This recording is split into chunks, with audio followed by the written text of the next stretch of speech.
Hello again, everybody. This is Dr. Glenn with Infinite Wellness, another continuation of our Ask the Doc question series. Happy you're here again. Hope you get a chance to watch the video. Please share it and keep asking us questions. We'd love to give you more answers. All right, so today it says, where does tracking your health become obsessive? Okay. Yeah, this is interesting. So, obviously, in my line of work, we get to talk to our patients a great deal about trying to get healthier, trying to find ways to quote unquote monitor your health. And there are tons of ways out there. Lots of different things are quote unquote monitors of our health, right? Like certain things like keeping an eye on our blood pressure, definitely a good idea. Things like having blood work done maybe annually by your doctor, seeing where your cholesterol is, seeing how your sugar is doing. Things like that are certainly good ways, small markers of a person's health, where we're at, what kind of things our internal are doing. But we're in a digital age now.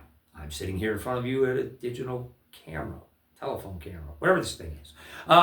Sitting here talking to a camera, actually, in all actuality. And because we've become very, very digital, we have all this new stuff that we can now, quote unquote, track our health with. Health trackers have become the big thing. And I kind of have issue with a lot of them. Health trackers are useful to a small degree, but a lot of people are relying on them to give them adequate data about their health. A lot of people are looking to things that they think are healthy without actually improving their health. So when does it become obsessive? Well, I get a kick out of one just as a personal thing.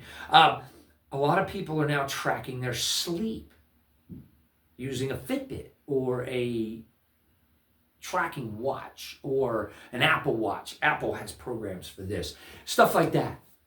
And when we get to a point where we're actually trying to track our sleep with a digital device, I'll go ahead and tell you, it's not good enough to understand sleep.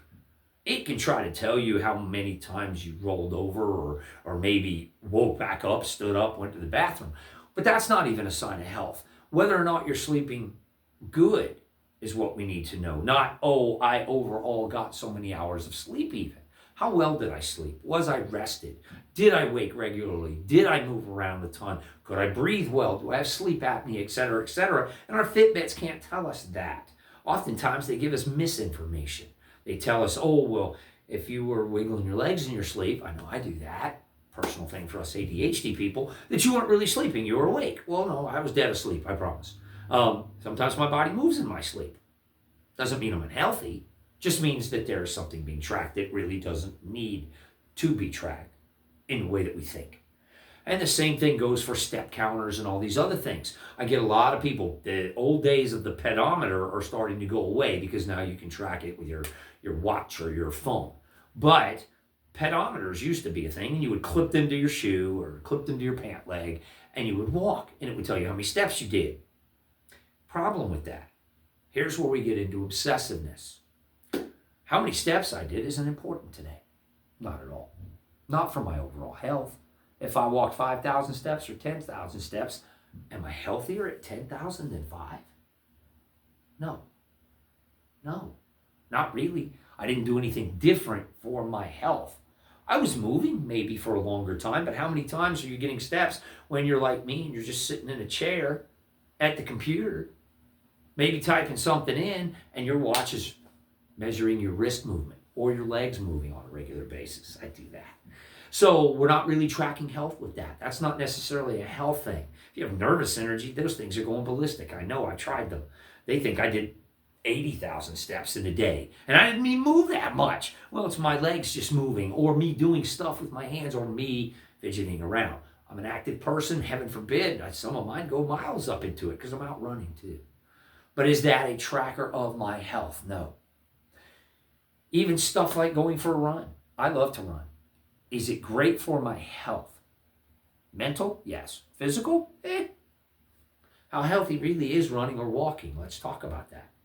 If I'm just walking and I'm not walking very fast, what muscles am I really working? My calves. At best. For those of you who got good, strong calves, way to go. But I'm not much healthier with strong calves. I'm sorry.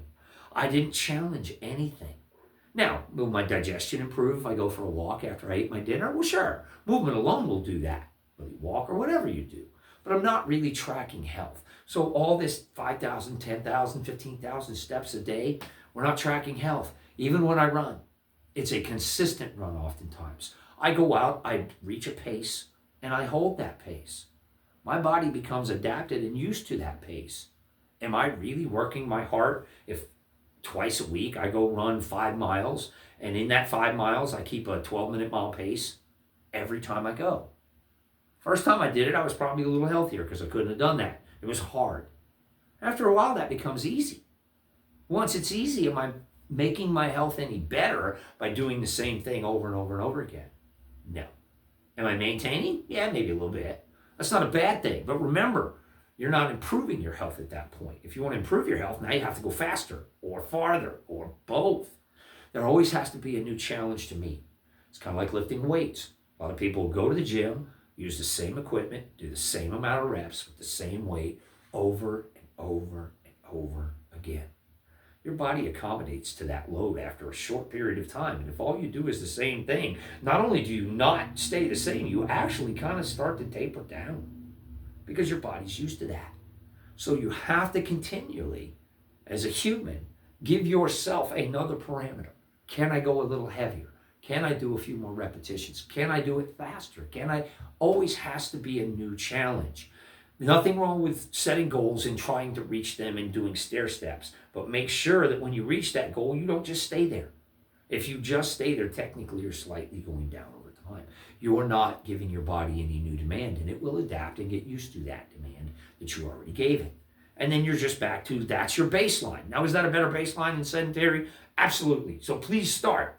But remember, always remain in the challenge. Don't use simplistic devices.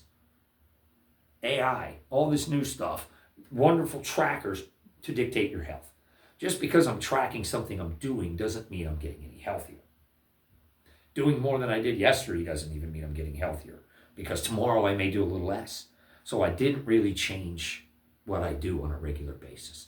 Please look to setting goals. That's truly what we're talking about. When we're trying to get to health, we want to set goals, try really hard to attain them, and then when we get to them, we want to set new goals. We don't just sit there and stop and say, hey, I did it, and then stop doing what we're doing or barely do the minimum again just to maintain it there. Because all in all, you're not getting healthier when we stop. We have to continue to set higher goals. We have to keep pushing forward. We have to give ourselves new demands. And fitness trackers don't really understand that. That's not part of the game. You can use them to set goals, fine. That's awesome. Telling yourself, okay, I want to move faster, or I need to, and having countdowns and timers for those things. It's not that these devices aren't beneficial. Just remember that some of the real basic stuff isn't giving you a true reading of you being healthy. And what we want is to be able to do that. And oftentimes that requires setting goals, working towards them, and then just using devices to track what we're doing on our way somewhere instead of just tracking our day-to-day nothingness, so to speak. How much we walked around, how much we slept, how much we ate even. Again, calories. I am not a calorie counter. You will hear me preach oftentimes about trying to find your base need for calories. But after that, I don't follow, I need this many calories, this is all I can eat. Or this is what I need to lose weight, or this is what I need. I don't do that. I let my body tell me what I need to eat. When I've done an exertional workout and I'm exhausted, I eat. When I've not done stuff, I back down how much I eat, or try to. Not the best at that. But like with everybody else, right, we have to try to figure those things out. What do I need based on my demand? And devices have a hard time telling us that. That stuff we got to put a little time and a little effort and a little work into. So folks, when you're out there kind of really trying to say, I'm tracking my health, especially now at the beginning of the new year, everybody's setting new stuff, getting new goals, great. Set those goals. But remember, you're the one who's in control of all that, not some device telling you what you've done or how well you're doing or what you're missing even. Please set your goals, be serious about them, do the research, talk to a coach or a trainer or somebody who can help you, somebody who's in the field of that kind of work like myself. We're happy to try to explain to you what your body requires, how much you need to do, how much you need to push, and when you need to advance that. So that's really tracking health. The obsession that we have right now with just monitoring devices is just that. It's an obsession. It's not a true measure of where am I and what am I doing to make myself better.